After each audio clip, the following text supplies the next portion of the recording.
là je suis dans mon coin qui j'appelle magique parce qu'il m'a donné cette année énormément de morilles, il m'a donné aussi des Saint-Georges.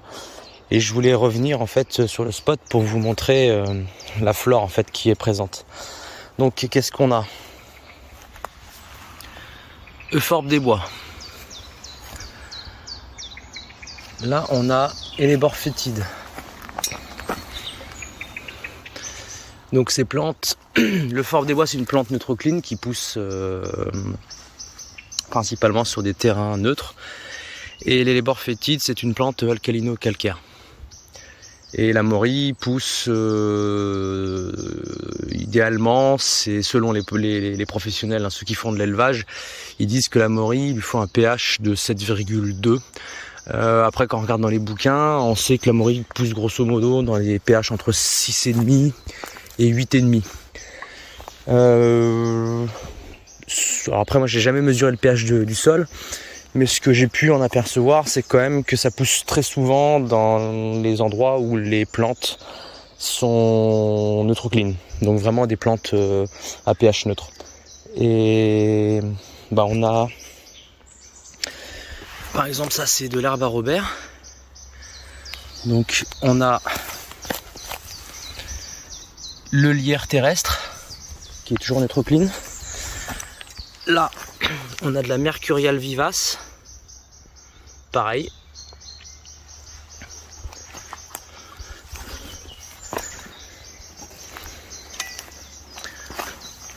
Du lamier pourpre. Donc là, plutôt alcalino-calcaire. Et je vais aller vérifier si ça repoussait. On a un joli noisetier. Et juste derrière, on a un beau frêne. Et en fait, je pense que c'est pas que le frêne qui a donné. Je pense que cette année, c'est le noisetier et le frêne qui ont donné simultanément. D'où la récolte exceptionnelle. Les escargots, en fait, c'est très important à regarder. Parce que si vous en trouvez, ça veut dire que vous êtes sur un terrain calcaire. Il faut savoir que les escargots, en fait, ils ont besoin de vivre sur des coteaux alcalins, calcaires, parce qu'en fait, c'est comme ça en fait qu'ils entretiennent leurs coquilles. Voilà. Et vu que la morille pousse dans les endroits alcalino-calcaires, c'est très important de trouver des escargots sur vos spots. Voilà. Voilà, on a aussi de l'ail des ours en pagaille. Donc là, avec les boutons floraux bien développés.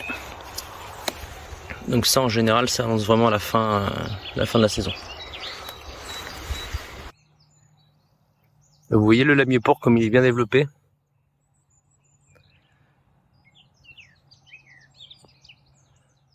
Ça annonce la jaune tout le temps.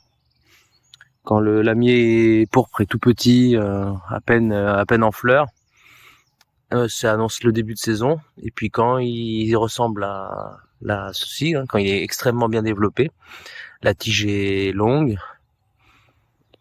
les fleurs sont bien éparpillées, ça annonce systématiquement la jaune. Et on a aussi de la ficaire fausse rénoncule. En fait, ce coin regroupe absolument toutes les plantes essentielles, bio-indicatrices, qui peuvent nous indiquer de la morille. C'est incroyable. Hellebore fétide. Systématiquement, en fait, quand j'en vois, j'ai toujours un petit moment de pause et j'observe systématiquement l'environnement. Donc, qu'est-ce que je peux voir là? Donc, du lierre. Là, on a des noisetiers.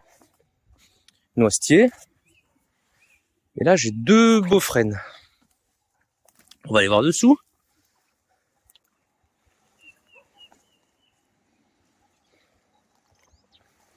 Là, voilà. Regardez.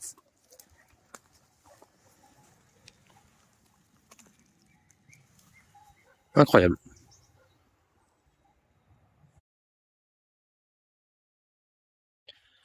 Cet arbre est vraiment magique. Il m'a donné cette année, je pense, une 50aine de morilles. Là, je reviens dessous. Des trichomes de la Saint-Georges. Non, mais c'est énorme.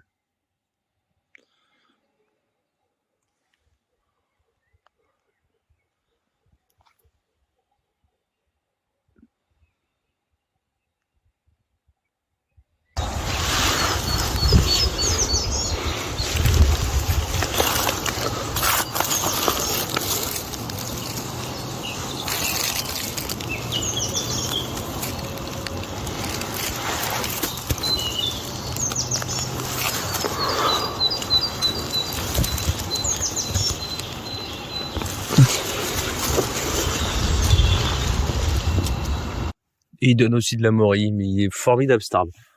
Voilà, c'est lui.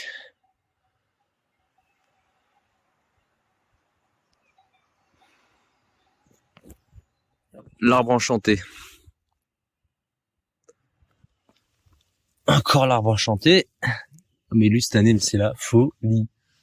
J'ai jamais vu un arbre qui donne autant.